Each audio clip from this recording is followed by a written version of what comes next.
What's up, you guys? We are the We Don't Know Ball podcast, episode 4, coming out with talking about the season, our season kind of predictions, our MVPs, our depoys, all this kind of stuff for the NFL season. But before we get into that, Retro and Justin, we're out here in another week, and it kind of seems like we're all feeling like shit.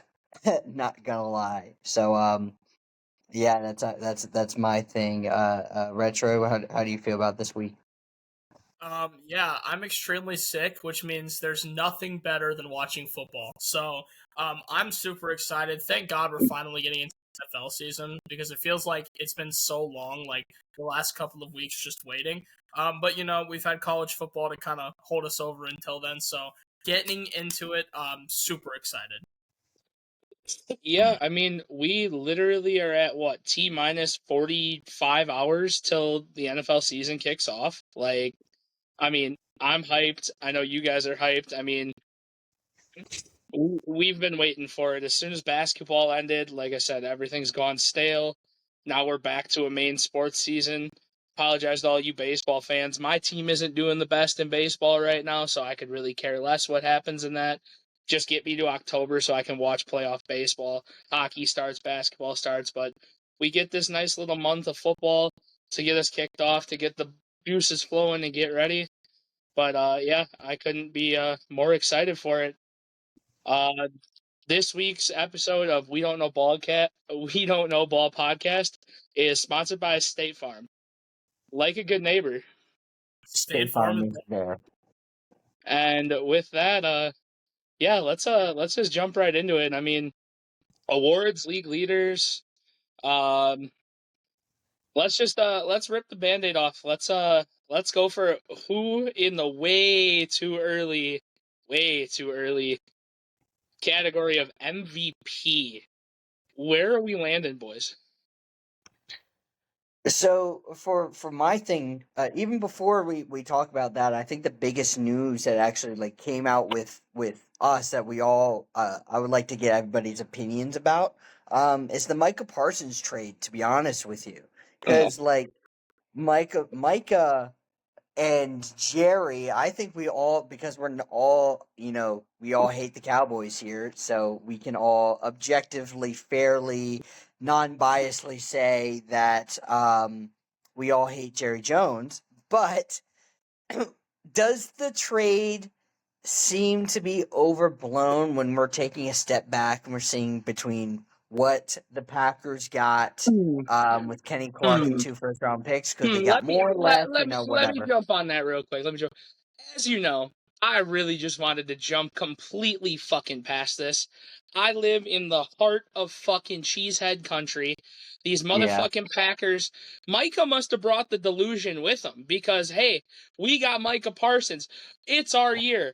Oh my God. Brett Favre got a guy at age 28 and made him elite. Aaron Rodgers got a guy at 28 and made him elite. Jordan Love got a guy at 28 and made him elite. Shut the fuck up. You guys aren't even the best defense in your league. You're arguably third in your division. I don't even want to talk about it. I don't care. I think the loss of Jair Alexander, I'm standing on business, as a defensive leader, regardless of how much he played or how much impact he had last year, is still going to hurt the team. The loss of Kenny Clark is going to be a massive hit to their pressure. The quarterbacks they face now, yeah, cool, you got Parsons from the outside. Really, did you know a quarterback is a 3-step drop, 1 step forward? If Mike is coming around the outside, he still gets to step up through a pocket, and he's not getting a nose tackle through a space. Also, losing 2 first-round picks, boy, it better be your year. Oh boy, it better be your year. Because now that you're paying Jordan Love ungodly money and Micah Parsons ungodly money, you guys better hope you win it this year and can get a little bit of a reimbursement back. Otherwise, you ain't signing nobody for a long time. Yeah, and as for me, speak for yourself. I actually love Jerry Jones because he's done nothing but destroy the Dallas Cowboys franchise for the last. Said the Commanders fan. I personally love Jerry Jones. Said the I'm a big Commanders fan. I hope he has 50 more years of ownership with the Dallas Cowboys. That my hopes and prayers for that. But as far as this trade, unironically, I think the Cowboys probably won the trade. You get rid of Micah Parsons, and you're paying him $47 million a year if you're the Packers. It's a massive overpay, and it's something that if I were Jerry, I would not be willing to do. And in return, you have 2 first-round picks, and you have Kenny Clark. And last year, your defense's biggest problem was stopping the run, and Kenny Clark will help a lot with clogging those problems. So, as far as that's concerned, I think he got good value. And you can use those picks and maybe parlay them into a bigger trade. Obviously, we all know Jerry really wants Arch. This has been talked about like by a lot of people over the course of time. And next year, Dak Prescott might be on the chopping block. Maybe you can get another first for him. I don't know, dude. And Ohio State might have shut down Arch's hopes and dreams this weekend, but you talk about here's the thing. You talk about them overpaying for Micah Parsons, yet they'll give DaRon Bland $92 million and $50 million guaranteed. Are you drunk? No, A guy who can't play man coverage is a zone merchant? Yeah, cool. He led the league in picks 2 years ago, but like 92 mil and 50 guaranteed for a guy who might not even have a job in 2 years. It's out.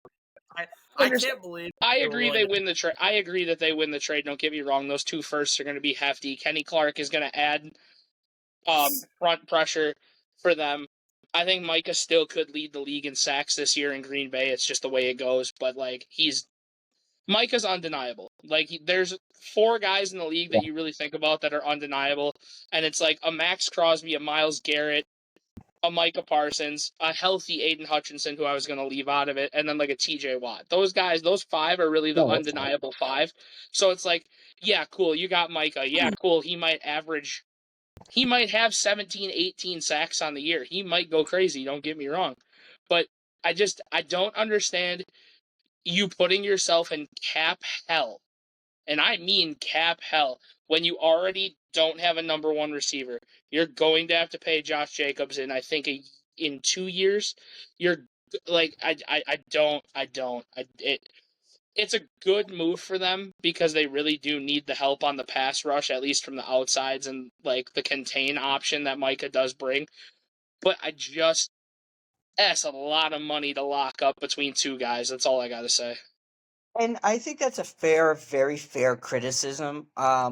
As people might not remember, I have the Green Bay Packers winning the NFC North, and this just makes me look a lot smarter in the grand scheme of things. But not to toot my own horn, I think it's a fair criticism that they're overpaying. But the Green Bay Packers, what they're notoriously their fans and a lot of people have criticized them about is not paying players. So they finally saved up all the fan money that they've had for years as being a publicly owned franchise and just said, hey, Micah, you want to come here? Do you want to get paid? And they're finally doing it. So I will agree. I do think he's getting overpaid, but they're now finally doing something that notoriously Green Bay Packers fans have been asking the organization to do for a long time. So it's either damned if you do, damned if you don't. I mean, we did call that landing spot. We said he'd either end up in Washington or Green Bay, and he did end up in one of those 2 places.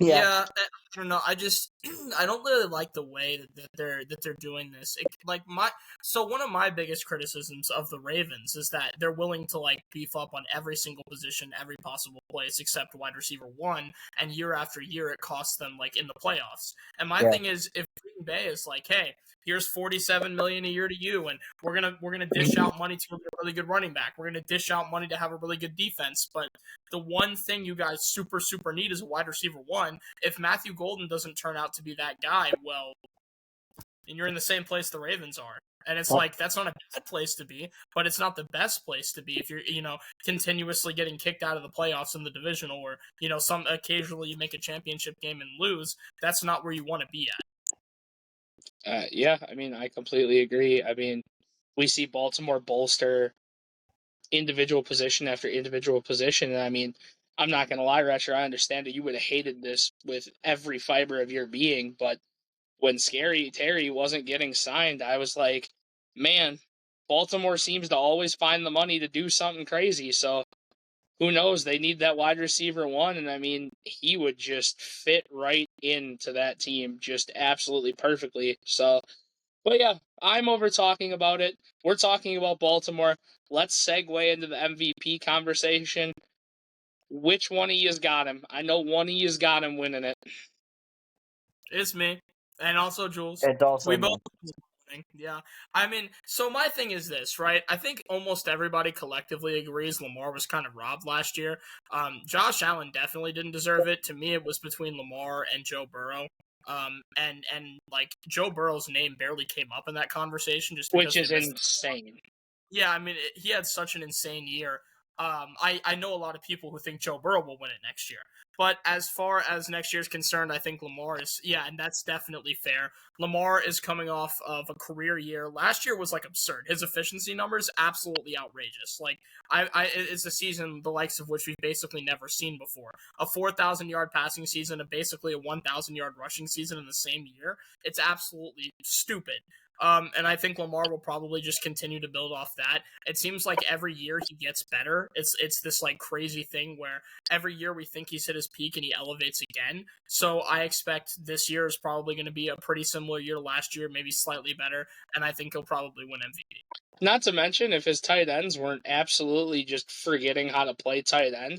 And yeah, I'm calling you out, Mark Andrews, Isaiah Likely. You guys figure out what the hell is going on there. Catch the damn football. Lamar might have been closer to the 4.5 mark. Like, I don't know what happened because, I mean, we can all agree Mark Andrews up until this year was probably one of the most reliable tight ends in football. And just, I don't know what happened last year. I don't know if he's aging out, but he's not even that old. Like, I don't even think he's 30 yet.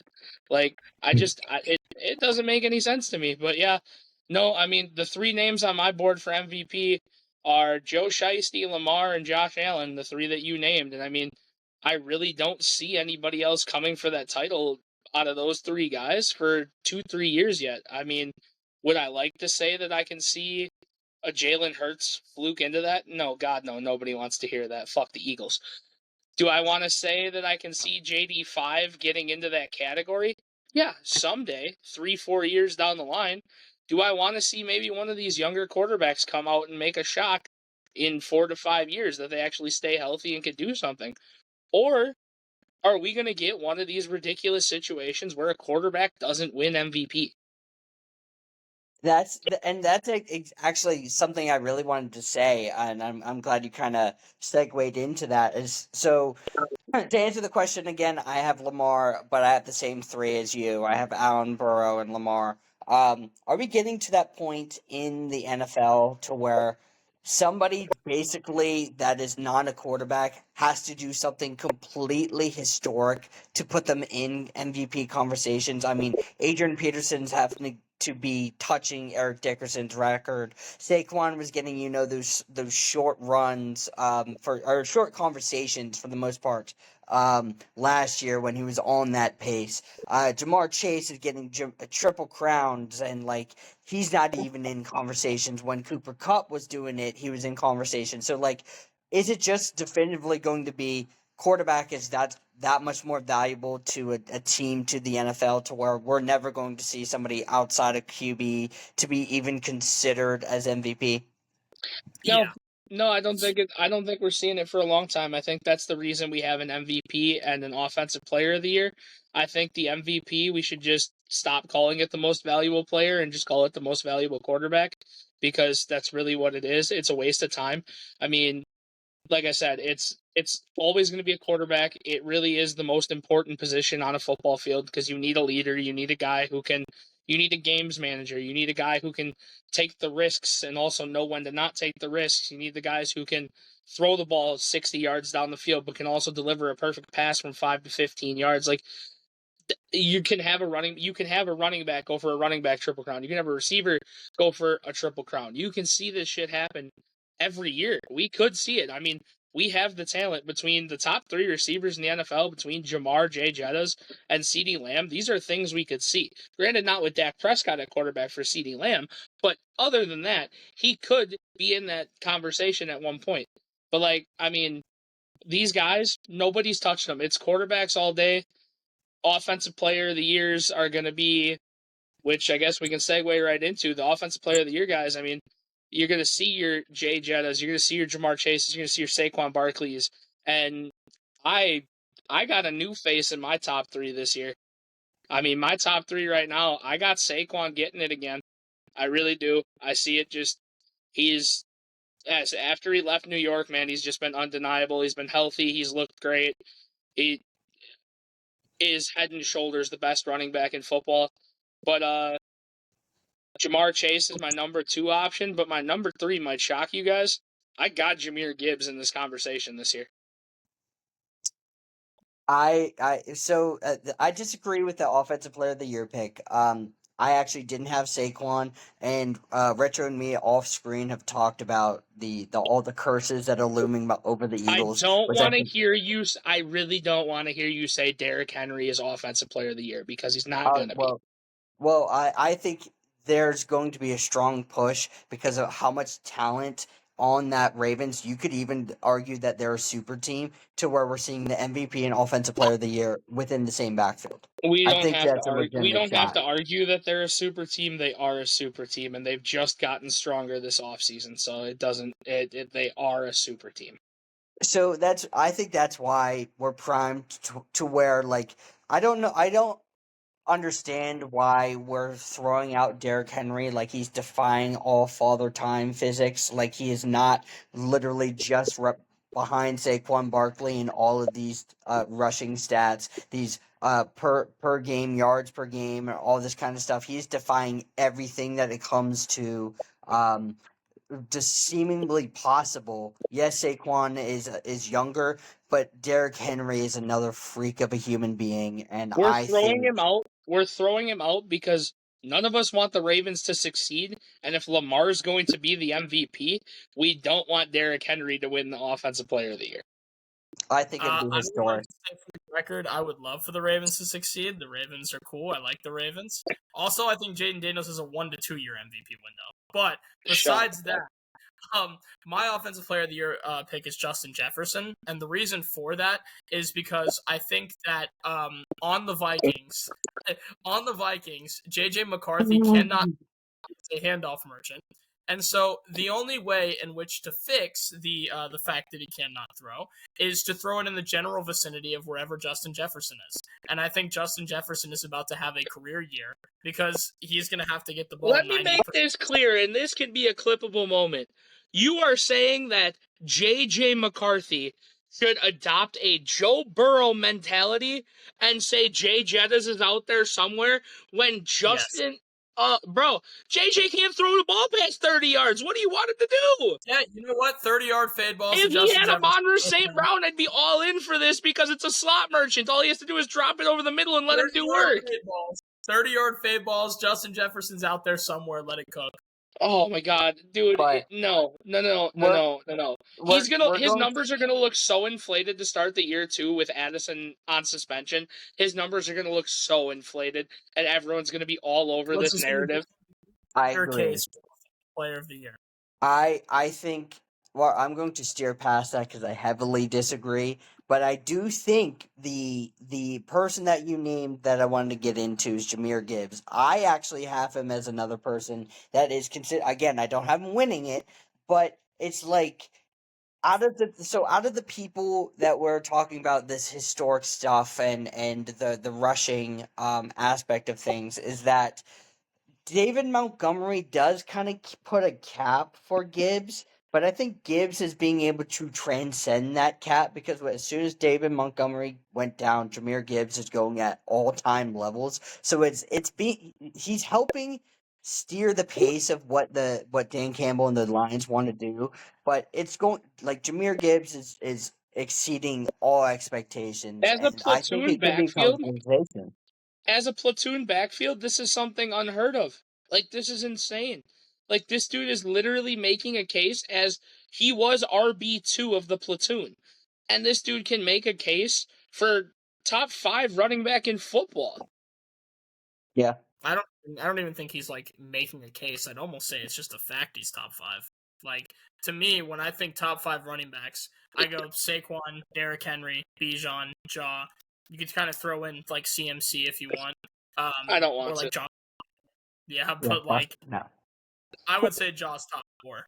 Yeah, that's fair. I mean, I want to, like I said, I think he's one of those guys. I think we've talked about this plenty with us growing up and seeing the Lions being the epitome of mediocrity. Like, they're just a team that I think we all want to watch succeed, whether you like them or not. Like, they have the highlight factor players, they have elite talent, and what they've done the last 3 seasons, like, it's a fact, and this is the scariest thing. In the last 3 seasons, the Lions have the most accumulated wins in the NFL. Yep. That's an insane stat. The Lions, not the Chiefs, not the Ravens, the Lions. Well, of course, the Lions are an esteemed What winning franchise. what Dan Campbell has done, what Dan Campbell has done to turn that franchise around is just something else. And this guy right here, segueing us into our comeback player of the year, I want to jump DPOY for right now. I want to go to comeback player since we're talking about the Lions. Is this Hutch's award to lose? Like, Yeah, do we all agree on this? I think this is I, unanimous. I don't think how he doesn't like to shit on the Cowboys a little bit more. There are going to be Cowboys fans that are saying that, well, Dak is coming back and he's going to lead us, and without him, don't care. I don't care what Aiden Hutchinson was doing pre injury was historic, and people are going to bring up, well, he got 3 sacks in one game, and that's why it was inflated. I don't give a shit. Aiden Hutchinson, that might be the only person I might praise out of bitch again, dog. Aiden Hutchinson is the real deal. I think he's a transcendent player, and if the line is plus 100 to Aiden Hutchinson, change that to minus 10,000. There is no way that he doesn't win this award if he doesn't stay healthy. it's possible. It's possible this dude could win DPOY as a comeback player of the year. Like, he's going to be a perennial as long as he's in the league. He's going to be in the conversation. And the 3 sacks in one game argument is so stupid because, yeah, you can say he got 3 sacks in one game. It's actually very impressive to do that. I don't know if people understand that. I don't know if people forgot. It's very hard to have 3 sacks in a game. To say it's inflated because you had a crazy game does not take away from the fact that you had a crazy game. Like, what do you agree. like? Right. This would be like if Michael Jordan dropped 70 in a game, and then somebody was like, "Well, he averaged 40 for the series because his numbers were inflated by one game." Dude, it's impressive in the NFL now to pick up one solo sack during a game. Like, to pick up a solo sack during a game is an impressive stat. We see it every week from our top 10 to 15 pass rushers. I understand it, but you have to understand how much work and how hard that really is. Like, I don't think people really do get that. But and not to mention the fact that Hutch is probably being doubled every other play. And it's every play. I think he was in the top 5 for most double rushers last year. But as far as the rest, he got hurt. Yeah, and then he got hurt. As far as the rest of my comeback player of the years, oh god, yeah, Hutch is definitely my number 1, and then I'll gap down to gap, and then put the other 2 there. I got CMC just because if he does come back on CMC shit, he's Christian McCaffrey. That's just what he is. I may have just talked shit about him, but we got to remember, even though you didn't play during your rookie year, you still can get a comeback player of the year. I got J.J. McCarthy mentioned in here just for the simple fact that he has Justin Jefferson and Jordan Addison. They can make him look. They can make him look good if they scheme it correctly. They're not going to be able to take the deep shots downfield, but if they can figure out the 5 to 10 yard throws, they can make him look good, and he can be in the hunt for this award. I'm not saying he's going to be anywhere near sniffing winning it, because, like we said, it's Hutch's to lose. Yeah, but that requires J.J. McCarthy to read, and we all know Michigan players don't know how to fucking read. Okay, and that's the same thing as you saying Dak Prescott. It requires you to be a good quarterback and not just hip thrust and warm-ups. Like, what are we talking about? He's the king. He's the king of empty stats. That's something that we can't take away from him. That's true. Good God. Dak Prescott is the GOAT at winning games that don't matter and you getting stats that have no meaning whatsoever. He's the GOAT at doing that. Hey, speaking of, we're talking about the Cowboys. Cowboys fans, you'll be real excited for this one. DPOY Micah Parsons. Yikes. Yikes. My bad. So getting into this real quick. So I was able to do just for the like breaking the fourth wall really quick. We usually try to do kind of scripts or like what we write down, what we're thinking outside with a week's press time. I had Will Anderson making this giant leap because I love Will Anderson. I love the Micah Parsons trade happens right before Labor Day weekend. I immediately go in here and change it just to troll you guys because Micah Parsons. What's so funny is that you guys now lose Micah, a generational talent, but you also lose Luka Doncic, who's going to probably be one of the arguments for MVP. So wouldn't it be so fitting, right, if Micah Parsons comes to a new situation for narrative the NFL can run with his new situation, better player than ever. Micah Parsons wins DPOY. Same thing with Luka in a new situation, leaving Dallas, leaving Nico Harrison, winning MVP. Yes. Which main sports city has a worse front office problem? Chicago between the Bulls, Bears, Cubs, or Dallas, talk about the Bulls. or Dallas with the Cowboys and the Kobe Mavericks. White is the future. Kobe White is the future. Oh God, I can't wait till we get into basketball talks. But yeah, no, DPOY, like I said, I mean, it's not far off to say Will Anderson because he's my number 2 in this. This is the only category I put 4 guys into, and that's just because I snuck Hutch into it afterwards. I got Micah at the 1, Will Anderson at the 2, and I got a crazy one that secondary players don't really get talked about that much. I got Kyle Hamilton in here. That's fair. That's a decent pick. I'm not mad at that. I think especially now that he's got Malachi Starks paired with him, because if Malachi Starks is what he's supposed to be, and you've got like that dynamic safety duo, Kyle Hamilton could really show up and show out. Exactly. Yeah. He's just, like I said, I think we've talked about this. They have officially, in our opinion, cemented themselves as the best safety duo in football. I mean, we could see the shocker this year and see a secondary player actually get it. Like, that'd be insane. I agree.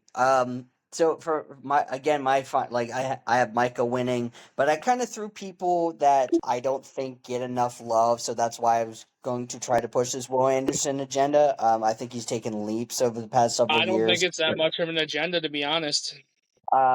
And I think he's going to be great.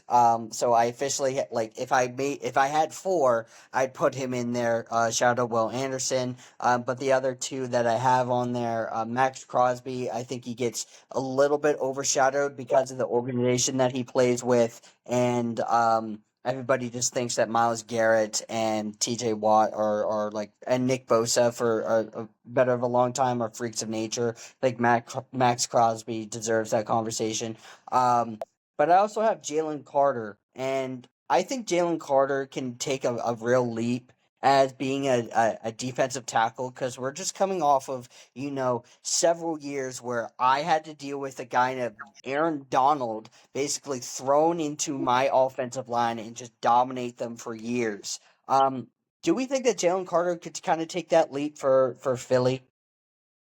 It's certainly possible. No. I think it's possible. Do I think he could take that leap? Yes, but the fact that you just mentioned him in the same category as Aaron Donald, no, not that kind of a leap. But he might be able to cement himself as the top D tackle in football. Like, that's a possibility. I think it's more a question about can he be like the human wrecking ball type thing, and I think the answer is yes. Like, we saw that last year against the Rams. Like, that last drive, that was basically all him. Just being like a dominant stopper. But for my defensive player of the year, we've talked about him already a lot this podcast.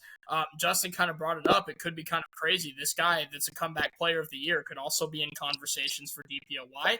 I think he'll win it. I think that Aiden Hutchinson will win comeback player of the year and defensive player of the year. He was on a historic trajectory before he got hurt. And I think that this year he comes back and he finishes the job. The word out of training camp was that they had to implement a Hutch rule because every team they scrimmaged, Aiden Hutchinson would literally be in the backfield so fast that they would say that they have to just continue running the plays with him back there because it would be unfair to the offenses otherwise. He's been everywhere all at once in the offseason. Seems like the injury is not bothering him anymore. I expect him to come out this year and just put on an absolute show. And for that reason, I have him winning DPOY. In terms of like other people in the conversation, you guys already kind of talked about it. I think TJ Watt will be in that conversation because he's TJ Watt. Jalen Carter's honestly a fair point. I think you're looking at edges a lot. Micah Parsons, I think, unironically, will probably be in that conversation as long as the spine is fine. So I think that's definitely fair. But for me, I really think Hutch might establish himself as, if not the best edge rusher in the league, one of the best this year. I love how nobody mentioned Myles Garrett just because he's on the Browns. Like, oh yeah, and Myles. It's the same thing. Like, you tried to bring up Max Crosby because he's in Oakland, but then we just completely turn around and just negate that with nobody said Myles Garrett's name, not once. Like, I like, again, I really like Myles Garrett. I do think that over the past few years, I think he might be a little bit overglazed, because of the fact that he is on the Browns and he's putting up those numbers. But like, how many You're on the depoys has he Browns? won? Yeah, well, cool, you're on the Browns, but how many depoys has he won? And I know that we've talked about it, is that you think that TJ Watt should have won at least one of those over Myles Garrett. So that's a fair point. I haven't liked Myles Garrett since he turned Mason Rudolph's helmet into a weapon against Mason Rudolph. So, like, I have biased hate because I'm a Steelers fan. I don't like the Browns. I really can't stand the Browns. The only guy on that team I want to see succeed is Jerry Jeudy. And then even there, maybe what the hell is his name? Jeremiah Osorua, however you say his name is, the linebacker, just because he's got a dope-ass last name. But that's about it for me on that one. Like, I can't.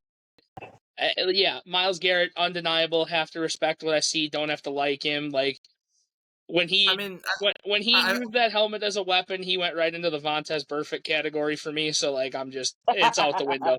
It's out the window. I feel like with Myles Garrett too, it's also the fact that like his name doesn't need mentioning because everybody already knows. He's like gonna be in the conversation. Yeah. Right, exactly. It's like saying that sky is blue. Like, everybody already knows Myles Garrett's going to be. Well, some people think the sky is red, Retro. So I don't know. Dude, don't start. I do want to ask a question though while we're at this topic. It's all subjective, man. Maybe we're all just. We kind of talked about this for like the MVP thing, about how MVP and Offensive Player of the Year. We kind of talked about why it's always a quarterback. Why is it this? Is it just because of the sacks and tackles that we think that this DPOY is predominantly dominated by linebackers and edge rushers? Like, is that just like where we're at on it? Like, I think that's a great point. Deron Bland for sure could have been in this situation like 2 years ago. Like, yeah, pick merchant, zone. But like, regardless of the situation, you being a one-trick pony as a zone guy, to be able to have that many takeaways is just unbelievable. And he wasn't even mentioned in, I think it was like the top 7 or 8. Yeah, well, that's because he got 2 pick sixes against Sam Howell, okay? So we're not moved. All right, that's why. Yeah, right, and I think I think that's a great point because we're seeing.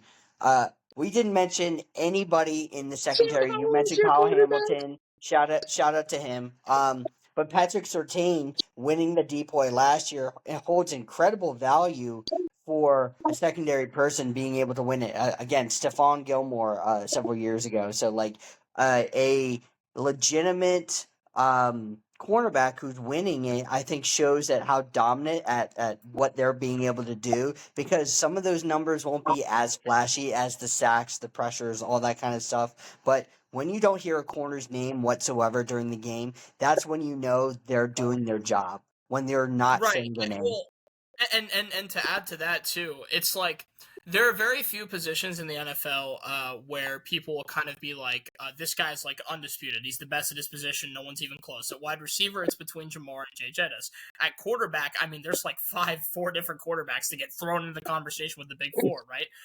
But in corner, everybody collectively is like, Surtain is the best in the NFL. There's nobody that is close to him. He is the guy. He is the gold standard, and everybody follows after him. And that's a very rare thing. I think that him showing Cooper DeJean. Yeah, nice. I think that him getting that DPOY last year kind of cemented that now everybody knows he is the guy. He is the gold standard. You want to live up to him. And I think he's also probably going to be in conversations this year just because he is the best shutdown corner in the league. No, you brought it up before we went live tonight. It's because he broke the color barrier of secondary players because, let's be real, we haven't had a white corner in God knows how long. You said it earlier, and you said that is the only... You said Cooper DeJean might be great, but the only reason he gets talked about is because he broke the color barrier for It's corners. true, by the way. You know, and listen, Troy Apke never got that credit when Troy Apke was playing for Washington, okay? He never got that credit. So it's only now because Cooper DeJean plays for the Eagles that he gets the credit. Because Troy Apke doesn't have aura. That's literally it. Yes, but Troy Apke has pure aura. You look at Troy Apke play football; he has pure aura. All right, we're done with the aura conversation. I don't even care about a good segue here. Moving swiftly on. Who do you guys have winning Coach of the Year? I'm going to let you guys go first. So this is trying to be as objective as possible and with no bias. I really think that Mike Macdonald can basically take the stride, and I'm trying to be as, again, objective. It's not even for the fact that he's the coach of my team. It's that I really think that the Seahawks, I think people are quietly understanding what he's trying to build defensively there, and a lot of these guys on the defensive end, like DeMarcus Lawrence. We go get DeMarcus Lawrence. Boy Mafe is very underrated. Ernest Jones we get from the Titans, who basically takes a huge step up in what he's being able to do for us. Nick Amonwori, Julian Love, Tyreek Woolen, Devon Witherspoon. So it's quietly becoming this really, really young, good, smart defense. And if Seattle can even make a run, of winning the division as they did last year, I do think there should be conversation of Mike Macdonald, how quickly he's being able to turn around that team, because he gets the 10 wins last year, doesn't make the playoffs, probably should make the playoffs. And if he's able to even reciprocate the same amount of success, there should be at least talks about him. Dare I say that Mike Macdonald wants Amonwori to become your new Cam Chancellor? Legitimately, I'm not even mad at that, because the Seahawks fans have already made One does not simply compilations. replace Cam Chancellor. That's just... If there's somebody... Yeah, if anybody can, it's Nick Amonwori. 6'4", 210, freak of nature, has instincts like anybody. Like it, I would love to see God, that. I bet we know who the Seahawks fans front runner for Defensive Rookie of the Year is. Holy fuck. Yeah, I love it, Nick Amonwori. But for the other people that aren't in this conversation, I think Mike Vrabel, we've talked about the Patriots a lot on here. I think Mike Vrabel might be almost signing himself into the conversation because of how big of a jump they might be. And I kind of threw out another pick. It has nothing to do with where he went to college, right, Jules? Not a thing? Well, remind me, where did he go again? I don't know, some fake-ass fucking university. OH. Fuck you! Ohio State University. So, by the way, for the last name on there, again, just to push the agenda for the Jets, Aaron Glenn. I think if he's able to do something there, he deserves praise. So for my Coach of the Year, it was just mentioned, I think Mike Vrabel is almost a shoo-in, because realistically, when you're taking over a team that was as bad as the Patriots, like if you can kind of just like fix them, and they've got a really easy schedule. Like I have the Patriots getting 11 wins this year, so if the Patriots make the playoffs and they get like 11 wins on this cupcake schedule, Mike Vrabel's almost a shoo-in. That's like 8 more wins than they had last year and a playoff berth. Yeah, bro, you literally just like hand him the trophy at that point. Like. The only coach that's gotten screwed hard enough to not get that was Dan Quinn last year. But I don't think that they'll do that to a coach 2 years in a row. I think what they did to Dan Quinn last year was an absolute catastrophe and a travesty to the game of football, and Dan Quinn deserves the Coach of the Year trophy. But I won't get into that. All I'm going to say is I think that they're not going to do it twice, and if Vrabel can get them to the playoffs, they'll give it to him. So before we do this, because I already know, please, Justin... say the people that are on your list, because I'm reading there's only one person in big bold-faced fucking letters. So, I do agree with the Vrabel take, but as we know, I have been very, very high on a certain franchise to be way better this year than they have been in the past. Ladies and gentlemen, give me Ben Johnson for Coach of the Year. I told you this could be the Packer hate. This could be my actual belief that Chicago can turn it around. Ben Johnson is the answer. Give me Ben Johnson. I'm pretty sure it's just the voices in your head, dog. Yeah. Call me hey, if that's the case, call me Randy Orton, dude. I don't care. No, we'll call you Randy Orton when they start to actually look like a competent team in practice, when they're not looking like a college team doing all those type of bullshit screens, bullshit. Like, it does not look good. It doesn't look like when he was in Detroit. I'll call you Randy Orton when the Bears get RKO'd into last place in their division. That's when I'll call you Randy Orton. Yeah, that's how much belief you have in JJ McCarthy to be fucking. You said Justin Jefferson would win Offensive Player of the Year with JJ McCarthy at quarterback. I think my Ben Johnson take is more realistic than JJ McCarthy making Justin Jefferson the Offensive Player of the Year. Sorry, I have more faith in the best receiver in the league than you do in Ben Johnson as a first-year head coach. The second best receiver in the league?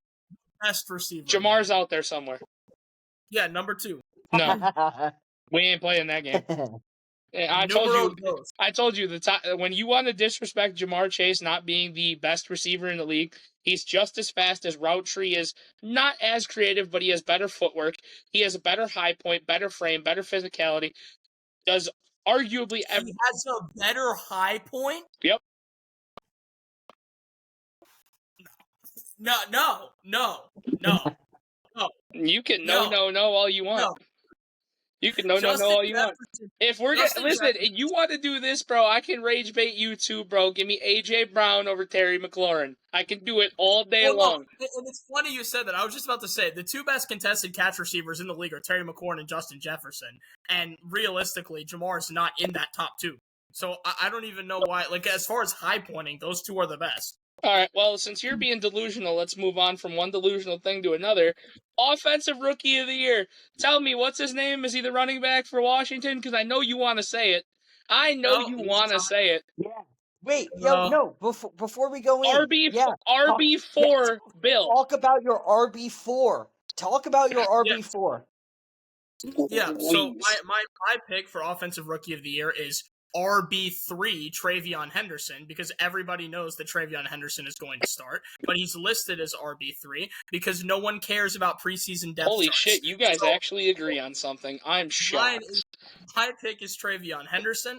I think even though he's RB3, he will be the Offensive Rookie of the Year because he will, of course, get all of the touches.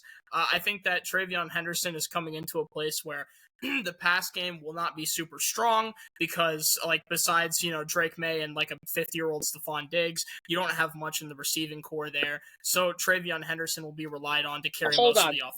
Hold on. You do not get to talk about him.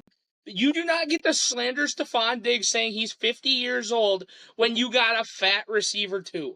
You do not get to slander somebody else's receiver 1 or receiver 2 when your receiver 2 is Debo. Well, it's a good thing I'm not relying on him for the majority of my targets. You know what I mean? Like, you might be. If he's getting 1,000 yards, then yes, he's getting targets. No, but not the majority. Terry McLaurin's going to be the guy freeing him up. Okay. Anyways, so that because you touched on Trey, biasly, I have Trey Henderson here. The other people that are mentioned on my list is to recall Tyreek Cohen 2.0. Don't care what you were kind of say, there, Justin. I think he should be in conversations. And another guy, I think Omarion Hampton, because Jim Harbaugh loves to run the ball. Omarion Hampton is going to probably be one of those guys. Tyreek Cohen 2.0 might be one of the craziest things I've ever heard when it comes to Ashton Genty. When he flops, I'm going to look like a genius. It's just going to be great. What happens if he doesn't, though? then it's just biased. What is it? Casual Reddit opinion, Jules? Yeah. I mean, I don't know. Yeah. Then it's just casual Reddit opinion. That's all it is. I feel like Ashton Genty is the most obvious gem pick, like, of all time. Like, to just be like, yeah, that guy's probably going to be good. Like, I don't know. Yeah, because he went to some powerhouse school, played against super powerhouse competition. He was He so almost beat Barry damn, Sanders rushing damn dude. He was really good at Ohio State, Oregon. Oh wait, where did he go to school again? Whack Stop. ass Boise. Anyway, You mean the Alabama of the Group 5 teams? Like, that's what you're talking about.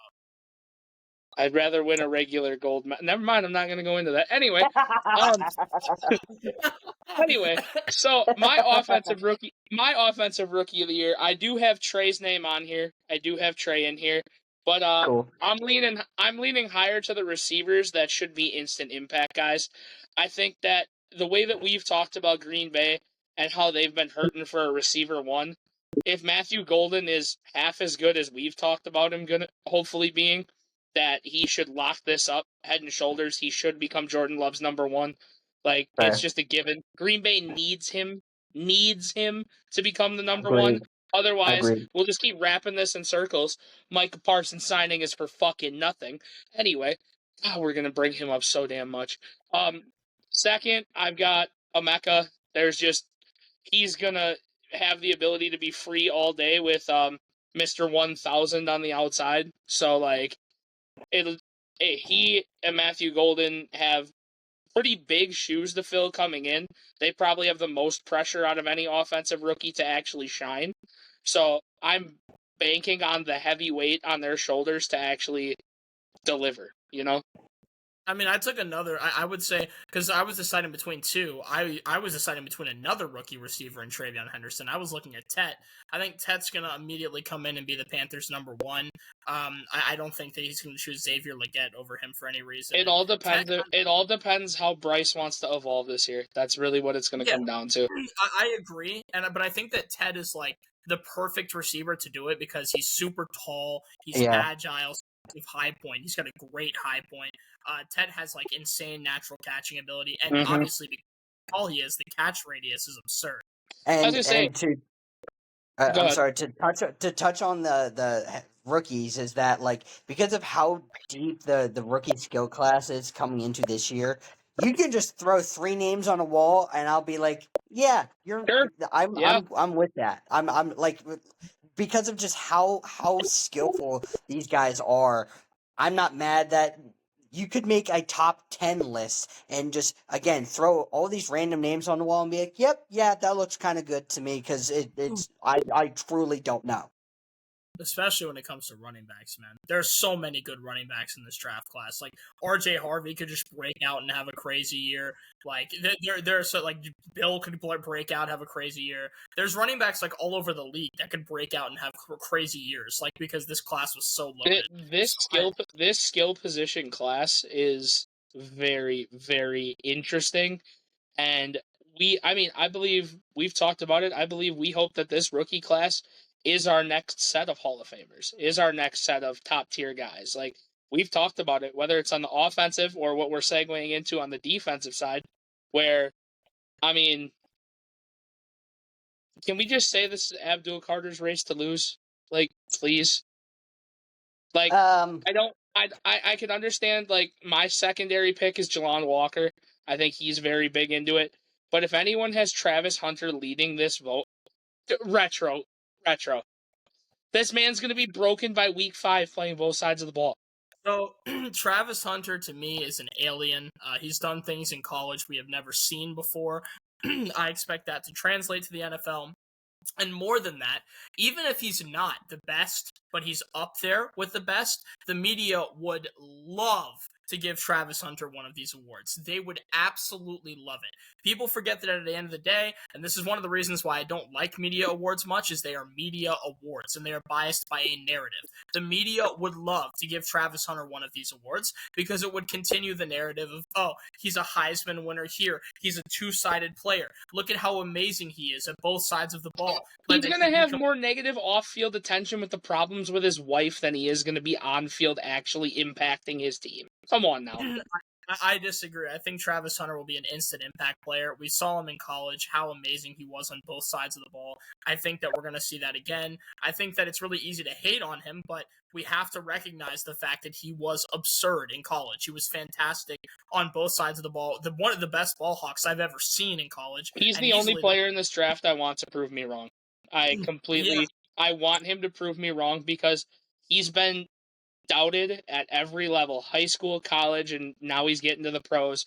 I want him to prove me wrong, but Cam Newton said it best. If you end up in a situation before the trade happened with Pittsburgh, if you have to play Miami and you got to cover Tyreek Hill and then you're getting covered by Jalen Ramsey, how in the hell are you going to do that? He won't be covered by Jalen Ramsey because Brian Thomas Jr. will be covered by Jalen Ramsey. Travis Hunter is going to be freed up a lot in that offense because he won't have to be the wide receiver 1. He'll be able to be the wide receiver 2. So he'll be able to get more active.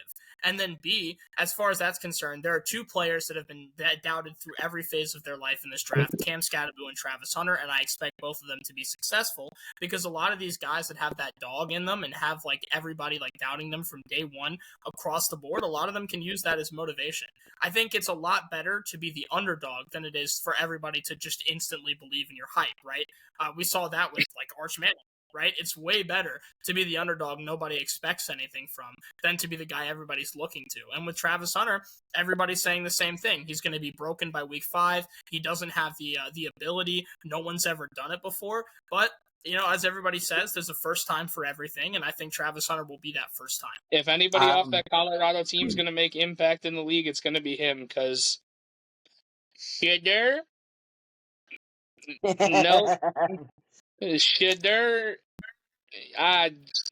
hope that you can figure out a plan after the football, because you ain't playing in the NFL, dude.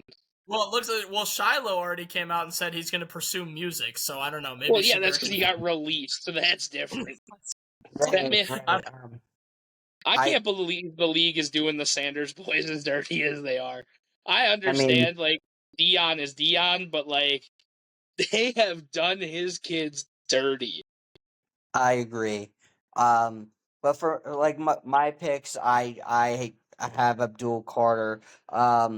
Even though, like, the one criticism that I had, is that Abdul Carter might be leaning towards the Micah Parsons thing, to where we're seeing him get beat in double teams a lot. A lot of OSU DNs don't do that. Penn State, you fucking suck. Anyways, Abdul Carter could probably go into these categories of being an absurd freak athlete, and I really hope that the person, you talk about the person that, you know, beats the expectations for you guys. Abdul Carter is mine personally. I agree. Because I think that the Giants defensive line, we talked about it shortly, is that it could, even though they could be bad overall, they might have one of the better defensive lines in the league. Now adding a freak athlete, Abdul Carter, with Dexter Lawrence, that's going to have a really good dynamic duo between the two. So I hope that Abdul Carter proves me wrong. Again, I glazed Nick Emmanwori, so you guys know how I feel about him. And then I did have Travis Hunter as one of my finalists, because I think out of either side of the ball that he could be in conversation with, I think it could be on the defensive side specifically. Yeah, I think my only thing with Abdul Carter is I think it's going to take him a year or two to adjust, and the reason why I say that is because the only knock on Abdul Carter is that he's small. Like, for his position, he is a small individual. And that is something that we kind of saw in preseason. He got bulldozed quite a few times. So he has to adjust to the fact that he's going to be going against NFL-sized guys that are absolutely massive, and he's going to have to figure out a way to use that agility that he has, because that's what makes him so special.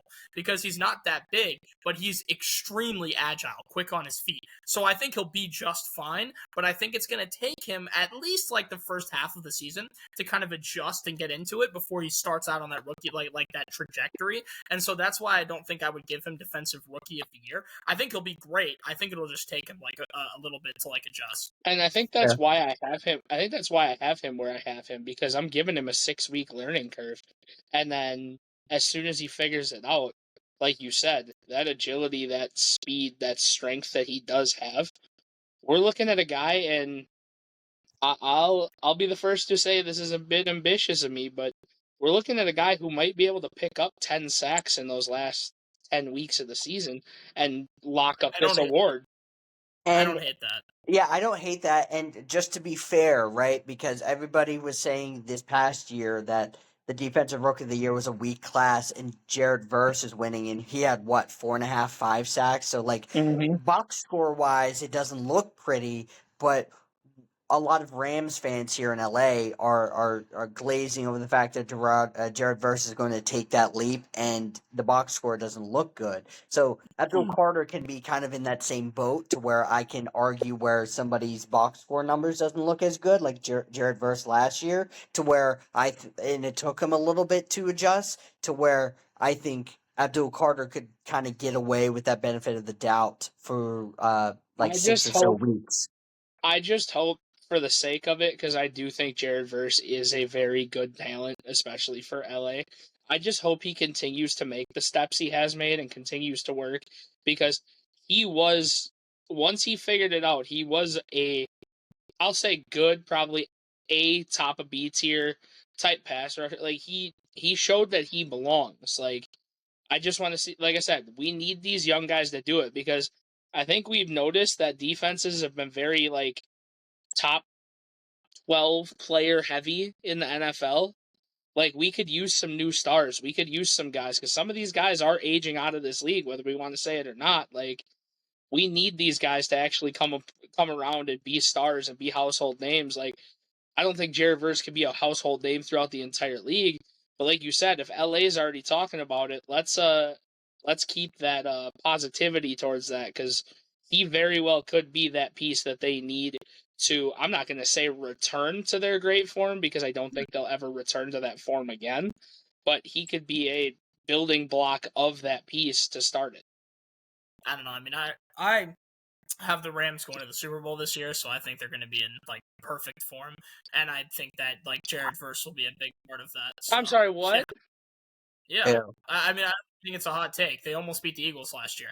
There was no team that came closer to them in the playoffs than them. They were literally like one Jalen Carter like solo drive away from beating the Eagles. So for me, it's like if any team can compete for a Super Bowl next year, it's them. Okay, league leaders. Wow. Uh, League so leaders. so Let's jump into yeah, it. Who do you guys got yeah. leading the league for passing? Burrow, Lamar, Love, Allen, Mahomes in that order. I think the only guy that's gonna hit 5K is Joe Burrow. Shout out to my king. Um, and then everybody else is going to be significantly below him. No knocks on anything, but Lamar, I think he's going to be another 4,000 yard passer. Jordan Love, I think because he uh just has a plethora of weapons. I think Josh Allen repeats what he did last year, and then Mahomes will just fucking figure out a way. Yeah, I mean, this is 1,000% Burrow's race to lose. Realistically, I mean, the guy is a machine. He's in my opinion, the best quarterback in the league. Like every time he drops back, I have basically zero doubt that ball is not going to be caught and it's not going to be a perfect throw. He's a machine. He's a maniac. I think it's basically his race to lose. I basically agree with everything else you said. I don't know if I would put Mahomes in the top 5. He's had 2 straight seasons now of very mid production, so I don't know if he'll be able to like kind of bring that up. He might be able to. But yeah, basically everything else you said, I 100% agree with, and I think Burrow is going to be like not a significant gap, but I feel like he might hit 5K next year. And I don't know if anybody is going to get close to that. We're in a league now where like 5,000 yards passing is a very, very rare thing. A lot of the top guys are scramblers, and so their yards come in rushing, which is why it's so absurd that Lamar was able to have basically what was a 4,000, 1,000 season. But it's very uncommon to see 5,000 passing yards. I think Joe Burrow will be the only one to get it. I mean, the only thing I have the question on is the same thing Retro touched on is I understand it's Patrick Mahomes, don't get me wrong, but like the Chiefs are just as hurt for a number 1 as anybody else is, and with Travis looking like Travis did last year, unless Travis has this bounce back season, Like, I don't see him being in that category, to be honest. Like, I like the talent they have at receiver. They got young weapons that could very well pan out to be receiver ones, but they definitely are not receiver ones right now. Well, and unironically, with Travis getting engaged now, like, I think this is like kind of shows he's on his way out. I think he's ready to like stop playing football. He's ready to start a life as a married man, like have kids, all that kind of stuff. It seems like that's where he's headed. So my guess is this might be Travis's swan song. This could be his last year. I really don't think he's long for the league anymore. Like, I think we're probably entering the end of that, especially with his brother like enjoying retirement to the fullest. Right? We all see like Jason. That's an understatement. He is. Yeah, I mean, he's been partying, dude. Like jumping on top of tables, slamming cell phones. Yeah, man. So I'm sure Travis is looking at that and he's like, hey, man, listen, I'm married. I've got all the awards in the world. Everybody acknowledges me as one of the greatest players to ever play football. I have nothing left to prove. And yeah, I can just go. I see Travis taking the Gronk route after football, becoming way more involved in like the like analytics and like advertisement side of things, like being the poster child for certain brands. Like Gronk already has like his what is it? What insurance company is he with? Yeah, I know. The military insurance and Gronk. Like, oh yeah, USAA. You turn on your television and he's like every 4 commercials if you watch TV now. Like, it's ridiculous. I mean, Kelsey might do analytics. Gronk couldn't analyze a tin can, God bless him. But I think Travis could do. I think Travis couldn't analyze it, but he sure might eat it for a bet. Yeah, I mean, yeah, exactly. And he'll be able to catch it too if you throw it to him from 80 yards. So yeah, he'll catch it and then he'll spike it to the core. Exactly. Good Lord. All right, let's move on. You talked about quarterbacks that can run. Let's talk about running backs that can actually run. So, who do you guys have leading the rushing category this year? So I guess I'll go ahead and lead off. I have Derrick Henry leading the league in rushing yards. It seems like Father Time just cannot stop him from being Derrick Henry. He breaks all laws of like physics and like the knowledge of the human body and anatomy. He really makes me question everything I know about humanity, honestly, every time that he touches a field. And I can't bet against him because somehow, like, he's supposed to be aged out. The guy had more carries in high school than he has had in the NFL still to this day. He probably should have been like done with football after college due to injury, but somehow this individual just continues to thrive at the highest level. You've got to have like the best medical team in the history of the world. Like, that and a body specifically created by God to play football at the highest level. Either that or he's absorbing the youth of other children to stay young and stay fit. I don't know, dude. He really is just like the timeless wonder. Like, he comes back every year and he looks healthier and more fit than he did the year before. And the man's a fucking F-350 with the motor of a Ferrari. It just doesn't make any sense. Just so that it's said, it's ironic that we call, Derrick Henry King Henry, right? Who's the other king in the other? Who's talking about breaking Father Time? I'm just saying, you know what I mean? King Henry, King James. Derrick Henry's the real king. No, I mean 6'8", 250 versus 6'4". I don't know. I don't know. As long as Michael Jeffrey Jordan is around, that is the glorious king. So let's just not. Listen, we don't have to talk about LaFlop. We can leave LeBom, LaFour, and 6. Whoa, Derrick Henry's no LaFlop. No. No, you're right. Derrick Henry's king. Derrick Henry's the savior of the Mormon boys. What do you know? Oh my God. So the round, Derrick Henry, I have number 1. Bijan, Josh Jacobs, Barkley, then Gibbs and Taylor. I couldn't really pick either or, so I had them together around relatively the same. See, the 2 names I have up here is I actually did disregard Derrick Henry. I understand the timeless wonder on this one, but like, I'm not sold on Atlanta's offense. I'm not sold on Michael Penix. And I think for them to be successful this year, Bijan has to carry the load. So I actually have Bijan and Barkley at my 1 and 2. They can be interchangeable however you want it to be, but for Atlanta to succeed, Penix looked good at the end of last year. He looked good, not great. With him having to show up and be the starter, I want to know if the pressure's going to get to him, if he's going to crumble, if he's going to crack, if Bijan actually has to carry this load. Will Bijan be able to do it? And I think he can. I think he's one of those generational talent running backs. I think we're looking at somebody who could have a long and prosperous running back career just because of how fast he has gotten to the point of attack that he is at. So I'm really intrigued to see what happens there in Atlanta. But yeah, I think we covered about every top running back that we would put at least in our top 6 or 7 there. To do that, we can go back to fighting about it, Retro. Here's the receiving yards. So we can go back to fighting about it because Jay Jettas ain't in this because he has fucking JJ McCarthy to throw him the football. So I got agree. I got Chase, Lamb, and Terry in that order.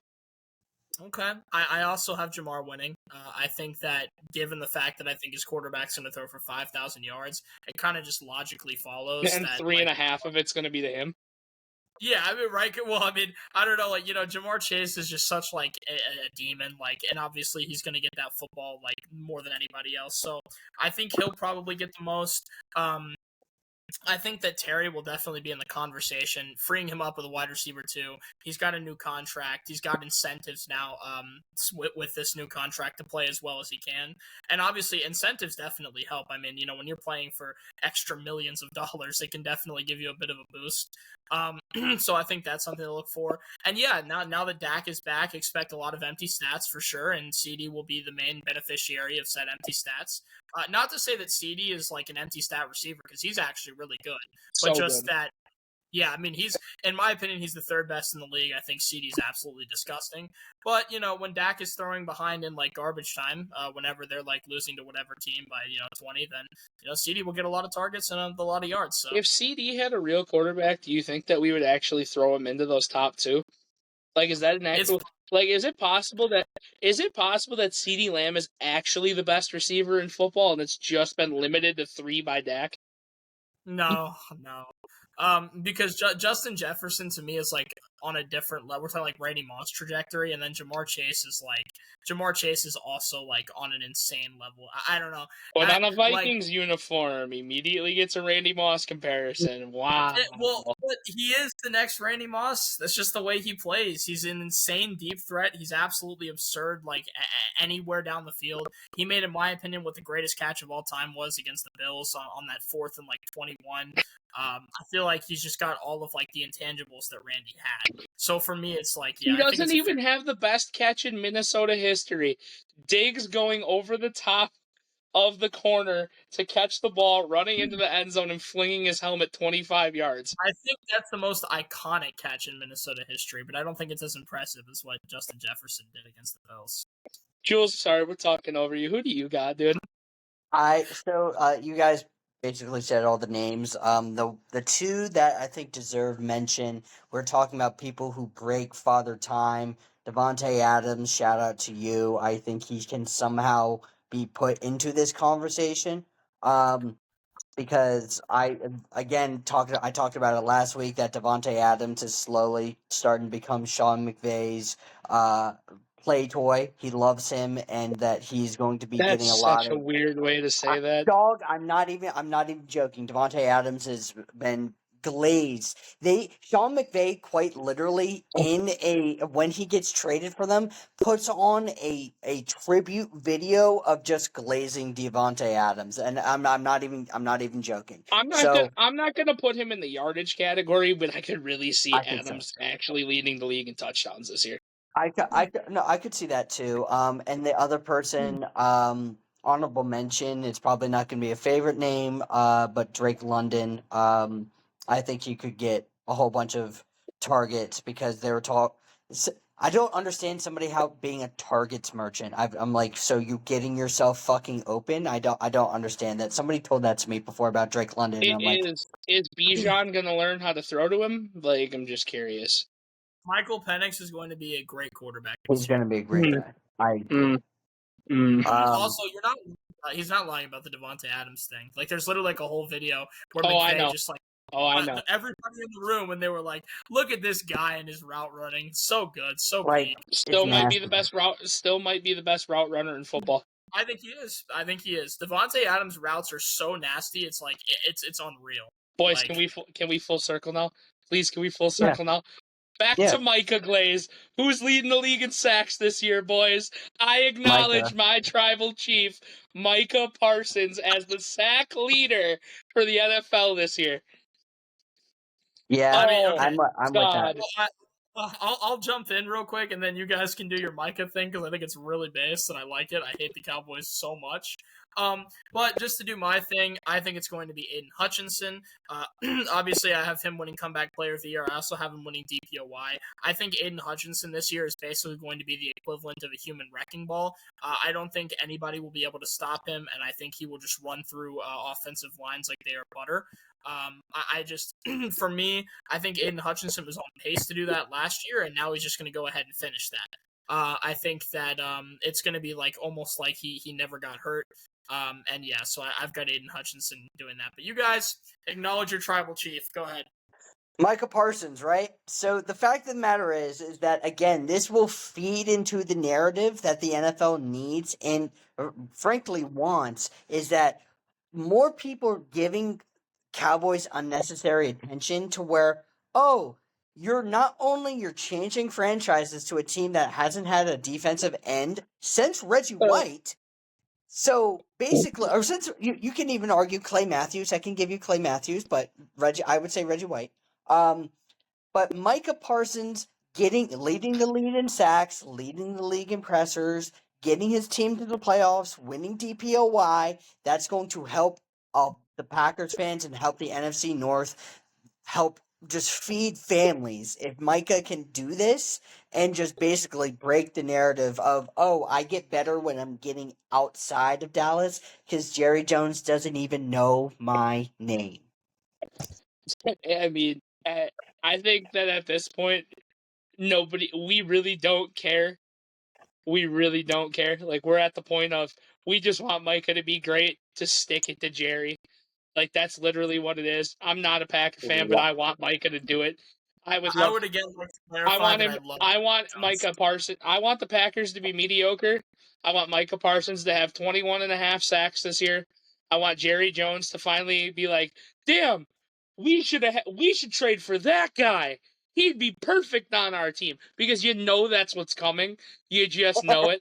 So it's Right. like, if he can do the thing, like I said, I got him somewhere between 15 and a half and 18 and a half sacks this year. I think he can do it. I think he's going to be there for it. My other two I got Myles Garrett because, well, we didn't mention him earlier because he's always going to be there, so I'll put his name down at least once. And I got to give the love to my guy, TJ Watt. I mean, TJ's just, he's undeniable as well. I mean, those are three names there, arguably the top three pass rushers. And if you want to add Hutch into that too, like, that's just what it is. Like, it's going to be, I'd hate to be a quarterback this year. I really would. You got Cowboys, bro. Just know I will always defend your owner. will always defend your owner. As long as he's the owner of a team in the same division as the team I support, I'll always defend your owner. I love Jerry Jones. I think he's making great decisions, and I think that he should remain the owner forever, and until the end of days. All right, Retro. This is where I want to contradict your whole your offensive player of the year thing. My league leader for interceptions is J.J. McCarthy. I don't care what you have to say. J.J. McCarthy will lead the league in picks this year, and it could be a record-setting year of interceptions because I think he's not going to have the ability, he's not going to have the pocket presence, he's not going to have the patience, and he's going to be just chucking balls in Jay Jetta's direction, and I think a lot of those times he's going to be triple covered or in zone coverage. Pause. So I disagree. I would like to give that title to my good friend in New Orleans, Spencer Rattler. I think that Spencer Rattler is one of the worst quarterbacks I've ever seen play at the NFL level. I think that Spencer Rattler has no idea what he's doing. And with only a receiver in Chris, and I think Chris Olave is a little underrated because he plays for the Saints, but besides Chris Olave, you don't really have anything else. So it's like, what do you even like? Put some respect on Rashid Shaheed's name. Rashid Shaheed. Yeah. Not to mention, he can't lead the league in interceptions when he's going to be benched by week 5 for Tyler Shuck. Which is actually a possibility. Which is why I don't know. Maybe it's like Spencer Rattler / Tyler Shuck. But I think it'll be a Saints quarterback because their team is awful. Their franchise is terrible. Everything's bad, and honestly, it can't get much worse. So Spencer's gonna bust in this league about as hard as the other guy he went to high school with, who ran basketball back in the day. Because Spencer Rattler and Nico Mannion were at the same high school at the same time, running the show, winning state championships. Where's Nico Mannion now? Yeah. I would say, because going back to my my picks before, I think it might be Aaron Rodgers, to be honest with you. And this might help the narrative of blowing it up in Pittsburgh if we're seeing Aaron Rodgers kind of go off in the sunset, kind of ugly, kind of like how Brett Favre kind of did, kind of like how Tom Brady kind of did, to where it's like no one's going to remember these all-time greats, but their final season, nobody brings that shit up. Like, same thing with, we talked about Jordan. Ironically, no one talks about the Wizards years. No one talks about, like, Patrick Ewing Sixth when in he was on MVP the voting. Orlando. Well, right. I but, will like, push Jordan Wizards agendas till the end of time. Just so we're regardless- clear, though, Aaron Rodgers can't ride off into the sunset because the man loves football too. Believe me, since he's been on my team, I've been watching a lot of Steelers stuff. Since he's gotten to the team, I don't say I like the guy still. I have a newfound respect for his mind when it comes to football because this man is a historian of this game. He's one of the best strategists we've ever seen. He is probably a top 5 arm talent to ever play the game in his prime. So when he's not in ayahuasca, yeah, for sure. He's not going anywhere. Aaron Rodgers will be what Tom Brady was supposed to be. He will be an analyst. Aaron Rodgers will become what Tony Romo became after football. Like, it's just going to be a thing if he doesn't take a coaching or front office job somewhere. That's fair. Or if he doesn't see anything stupid enough to get him canceled before he gets on the air. He grew up now. He got married. Yeah. Don't know what her name is. God. Don't know if she's real, but he said he's married. Jesus Christ. But yeah, I would say Aaron Rodgers. Good That's Lord. fucking wild. Does that cover everything on those lists, boys? Are we on Justin's game? Nasty narratives, boys. We have definitely covered our 1 hour, but I want to run a couple of these just because, and I want to see if you two can actually agree on what needs to happen for these to be right. Oh, God. For those that are listening, if you guys have seen on TikTok, big pick 3 cut 5 fans, we do enjoy them a lot. So this first one's kind of nasty, boys. I got 2010s receivers. Okay. Oh God. Okay. Pick 3 cut 5. The first name up, Brandon Marshall. Okay. Oh, so we have to blind rank it? Okay.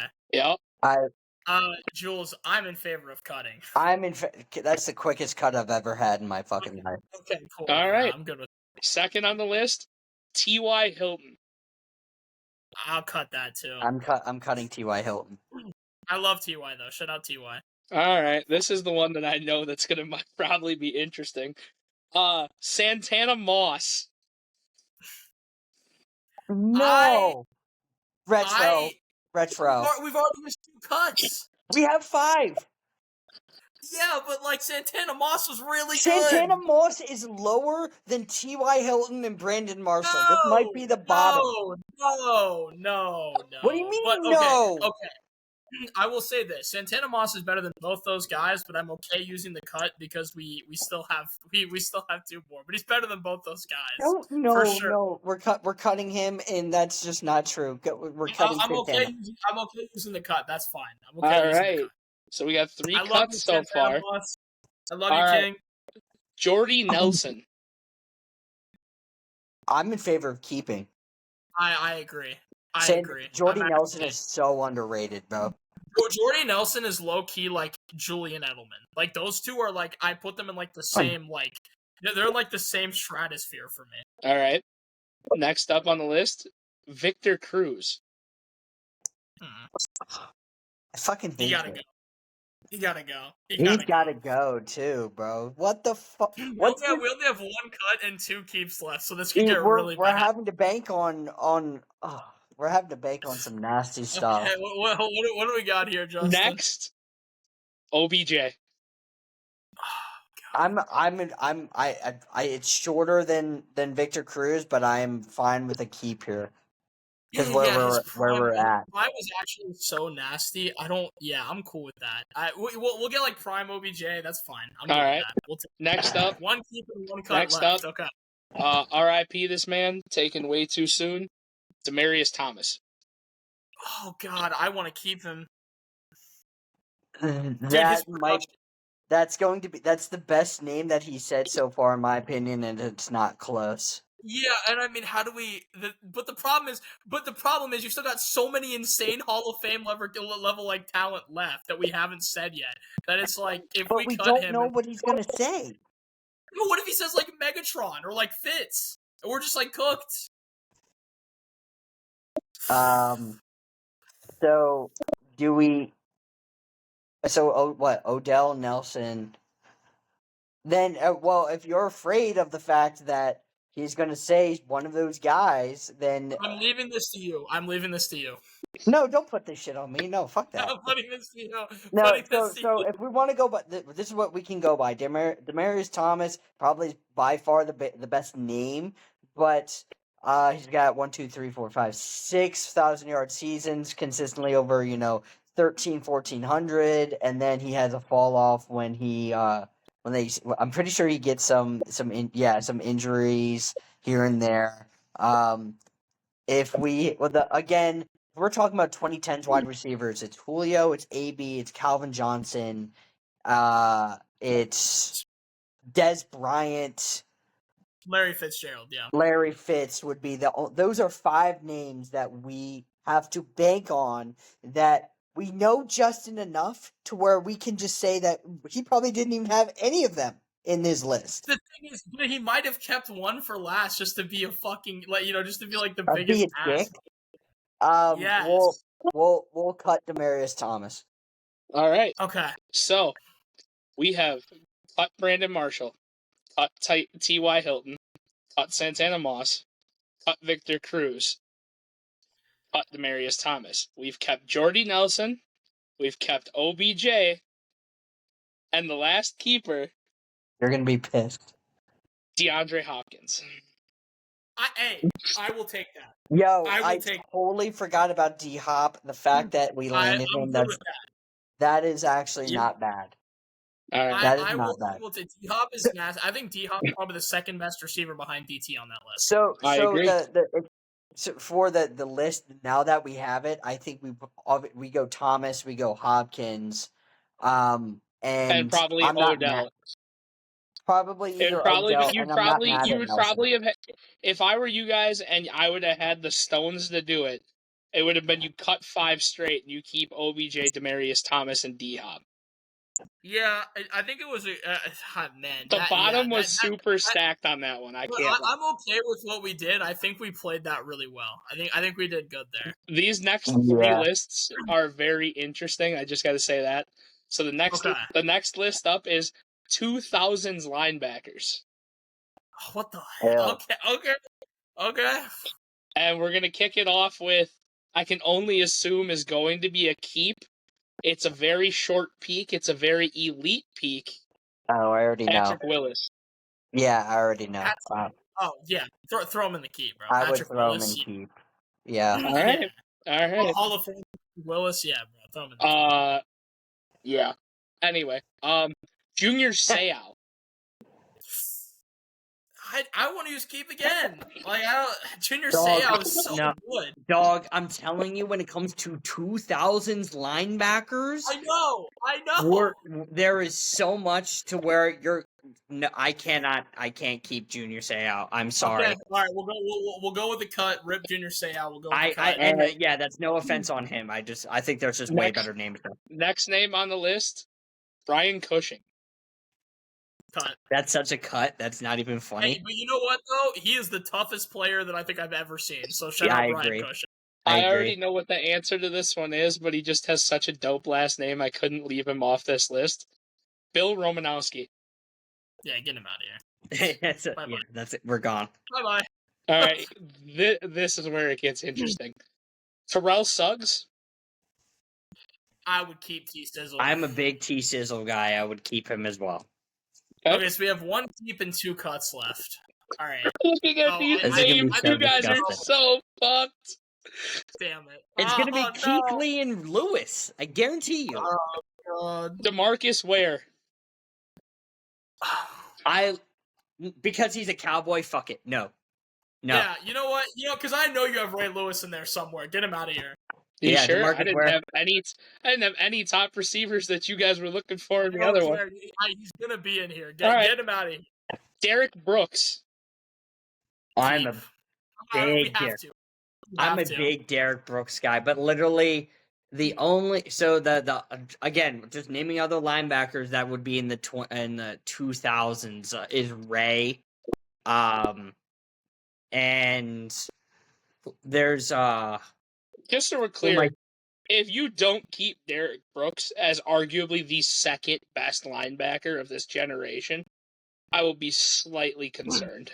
No, we have to keep Derek Brooks. We have to, because even if he has like a Ray Lewis, it's like if we don't. But no, Retro. You see what he's trying to do is that he's like, oh well. Absolutely. Yeah, he's prodding. He's prodding. I'm like 90% sure that's Ray Lewis is the last name. But if we don't take Derek Brooks, we look even worse. That's the problem. If you take Derek Brooks and it's not Ray Lewis, it's a bad look.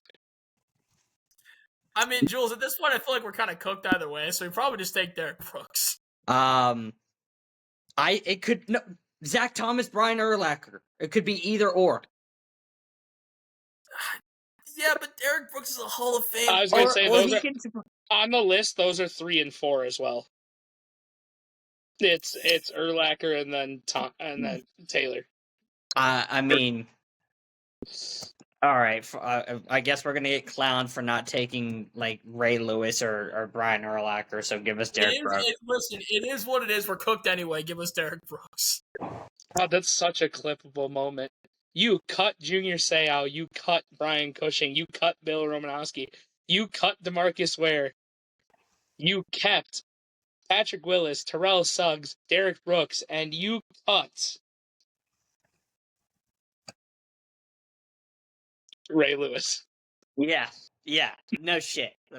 You're setting us up to be just fucking fucked that whole time. Absolutely. This one, there was nothing. I'll tell you right now. You thought that list had a nasty narrative. This one's pretty gross. I can't lie. Active running backs. Oh, you know what?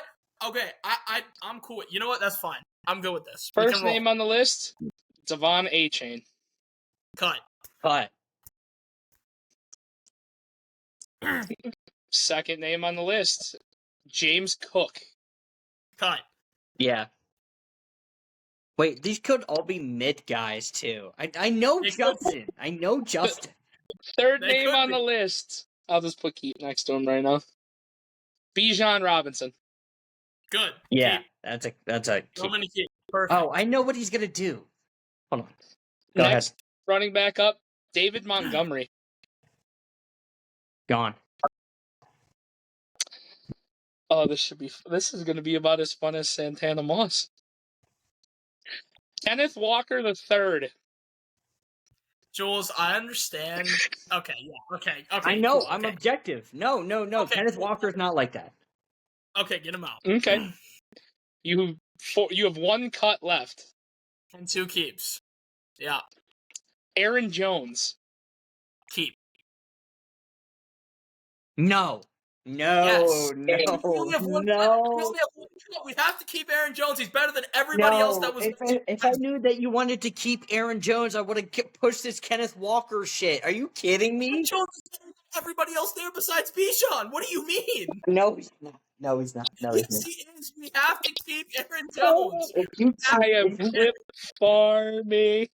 No, we're not No. What do you mean? You want Aaron Jones on your team? Yes, I want Aaron Jones on my team. Yes. We're talking Fine. about like No, yeah, 1,400 let's keep him. Let's keep him. This is on you. This is on you. Keeping take Aaron that. Jones. All right. One cut, one keep left. James Conner. Didn't you already say James Conner? Nope. No, he said James. James Cook. James Conner. Oh, James Cook. James Conner. Okay. Gone. James Cook is better than Aaron. Oh my god. No, All right. Yeah. No. Lead the way. Lead the way. Retro. Fuck it. One left. So we're cutting him? Yes. I told you I was building. Boys, I told you I was building nasty lists. I just You- want him. I already know. You cut Devon A-Chain. You cut James Cook. You cut David Montgomery. You cut Kenneth Walker. To keep Bijan. Aaron We Jones. agreed on 4 of these cuts, by the way, just for everybody remembers. Aaron Jones. And Najee Harris. Hey, you know what? You know That's what? terrible. That is Najee awful. Harris averaged 4 yards per carry and had 1,000-yard seasons almost every year. He was Yeah, insane. cool. He You was- know who's better than him when he's injured? Kenneth Walker. Kenneth Walker. All right, this is the last one I got up here, and this one's a nasty hit. This one's a nasty historic list.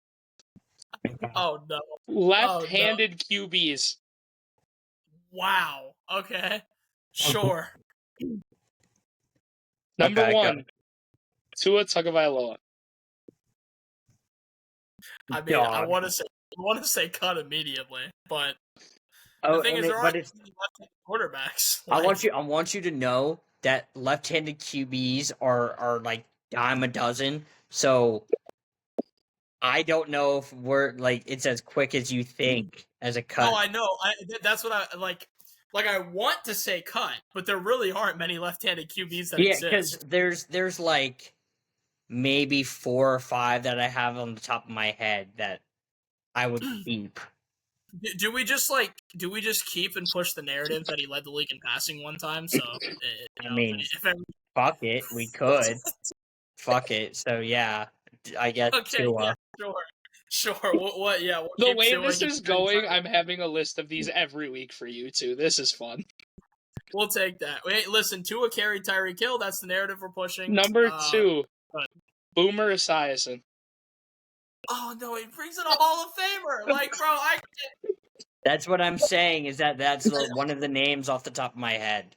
well, we have to keep Boomer, obviously. Like, I would say Boomer. Yeah. All right. all right, fantastic. Yeah. Tim Tebow. Fuck no. No. Fuck no. Fuck no. What? I love you, Tim Tebow, but bye bye. All right. Matt Leinart. No. Bye-bye. If this was college Matt Leinart, that's Yeah, I was different. gonna say, yeah. It was a college list for sure, but no. Yeah. Next, Pat White. Ew. Ew. No. I So you- already know where this is kind of going. We're setting ourselves up, bro. I'm telling you. We got 2 cuts and 1 deep left. Okay. Yep. Michael Penix. Doesn't have the body of work yet, so no. Not Yeah, it's a even cut. close. 1 cut, 1 keep. Okay. Okay. Mark Brunell. Ew, no. Oh wait, but no. Wait. Well. Hold on. That might be. Might be setting us up for not Steve Young here. Okay. Yes. But like how much better okay, how much better can a quarterback or not better, worse can a quarterback be than the other guys that we've got? One of the. So there's only again a couple names. We have Steve Young. I would take Michael Vick over Mark Brunell and Kenny Stabler. He could have just found some rando off the fucking street because again we know Justin is so nasty with this bullshit that he could have say like that's true. Jim Zorn or Kellen Moore or fucking, you know what I mean? So, But here's the thing. I think we take the bullet and we cut because the last time we didn't, Ray Lewis is like that. Like I just feel like it's like realistically, it's kind of do if you like, you know, screwed if Yeah. you do, screw if you. no, knowing it's like- knowing Justin, he'll be like Dylan Gabriel. I know exactly how he is. So, yeah, fuck it. I guess we'll bite the bullet. Yeah, we'll cut Brunel. What you got? We kept Tua. We kept Boomer. Those are good keeps. We cut Tebow, Leinart, White, Penix and Brunell. All good cuts. To keep, Michael Vick. Bang! Bang! Yeah. There we go. Yes. That's one of the first names I think over Mark Brunell as left. I'm not gonna lie though, for these lists, these were actually really good lists to actually make you play the game. That shit pissed me off. I'm not gonna lie, Justin. Fuck like you. The left-handed quarterback one, you guys did probably the best on. Honestly, we spoke on the left-handed quarterbacks one. We did great on that. You did great on that one. The active running backs, there's no way I was putting more than one top guy on that list. That was just elite tier. Here's the thing: the 2000s linebackers one, besides Bill Romanowski and maybe Brian Cushing, everybody else keeping is fine. Like, you got Willis, Sayal, Suggs, Ware, Brooks, and Lewis. So, like, that's... But cutting Ray Lewis is a crime. Like, I mean, I get it. Don't get me wrong. And then the receiver one, like I said, you missed it maybe by one guy, but even then, you can weigh Jordy Nelson to Demarius Thomas. Yeah, I feel like we did good on receiver. I feel like we cooked on that. I can't wait. I'm going to build nastier lists where there's more Redskin Commanders and Seahawks involved, just to watch you two fight each other, because it's so clip farmable, and it's just the greatest thing ever. Like, I don't know. When I said Santana Moss, and he went, wait. And then when I said Kenneth Walker, Schools was like, no. It was too perfect. Listen, I still stand by the fact Santana Moss is criminally underrated because he played for Washington. 3,000-yard years in almost 10 years. That is not criminally underrated. Crazy prime. W prime. He was doing it with me. Oh my God. It's always got to be a quarterback's fault. Yes. When you play for the Washington Commanders, yes. Well, gentlemen, I mean, we hit an hour and a half this week. I mean, the last thing we got to cover before I let Jules send us out of here is our This Day in History. So, as of the time we're recording it, it is September 2nd, and we actually have a football one. September 2nd of 1966 was the establishment of the Miami Dolphins' first ever regular season game, and Joe Orr took the opening kickoff 95 yards for a touchdown. Wow. They still lost to the Oakland Raiders at the Orange Bowl that day, but he took their first play as a team 95 yards for a touchdown. About to be almost the Dolphins 60 years since their first game and no rings. Rough. That's tough. You had Dan Marino. Dan Marino and still... Well, they had who?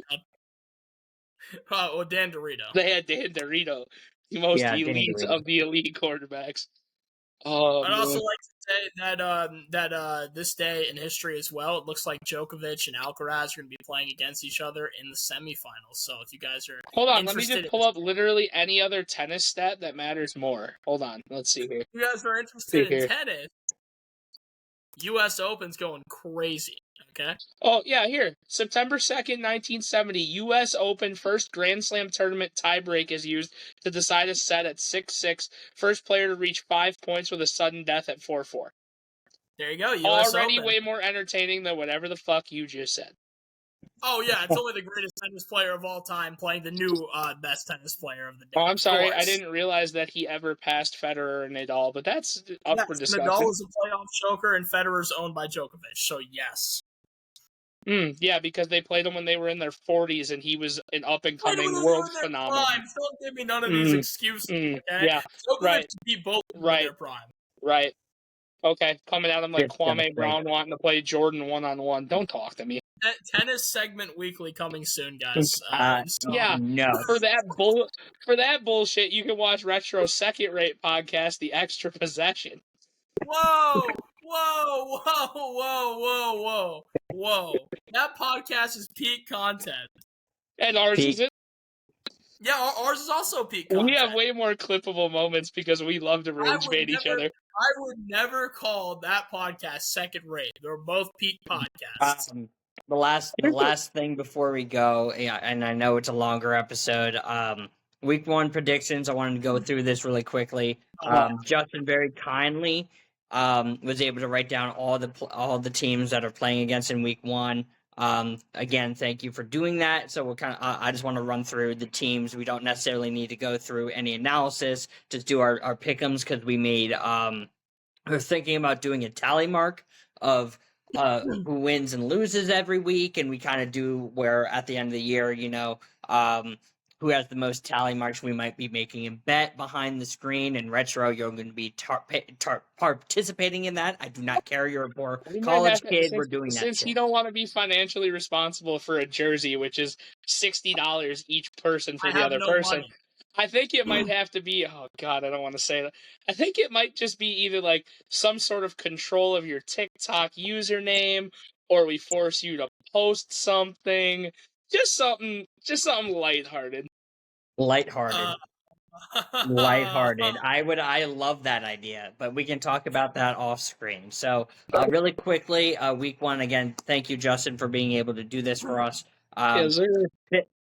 Philly, I got KC, I got Tampa, I got Cleveland. Oh my God, let's do this the right way. My God. All right, let's break it down game by game. All right, we're not going to talk about it. We're just going to get a name out of everybody. Dallas and Philly. Philly. KC at the Chargers. Chargers. KC. Tampa at Atlanta. Tampa. Atlanta. Tampa. Cincy at Cleveland. Cincy. Cleveland. Cincy. Miami at Indy. Indy. Miami. Indy. Las Vegas at New England. New England. New England. New England. AZ at New Orleans. Arizona. Arizona. Arizona. Pittsburgh at NYJ. Jules, you're a dick. Pittsburgh. Fucking Jet. Giants at Washington. Washington. Washington. Washington. Carolina at Jacksonville. Carolina. Carolina. Jacksonville. Tennessee at Denver. Denver. Denver. Denver. San Fran at the worst stadium in football. Seattle. The Seattle. best stadium in football. Seattle. Detroit at Green Bay. Green Bay. Green Bay. Detroit. Houston at the Rams. Rams. Houston. Houston. Baltimore at Buffalo. Buffalo. Baltimore. Buffalo. Minnesota at Chicago. Chicago. Minnesota. Chicago. How can you pick All right. against Minnesota if Justin Jefferson's going to win Offensive Player of the Year? Well, just because you get a lot of stats. I more realistically, it's because they're visiting them, and I like home teams as much as I can get. Got it. You're banking on a Nikola Jokic year from Justin Jefferson. I understand. All I right. understand it now. With that being said, this was episode 4. Really good episode this week. Please give us follows. We Don't Know Ball podcast, the main account. Follow our individuals, Jules, Retrospect, and We Don't Know Ball Justin on TikTok. Again, every week, either Monday or Tuesday, we'll be talking football up until basically basketball starts and so on and so forth. So that was our episode. Thanks, guys. We'll talk to you next week. Have a good one.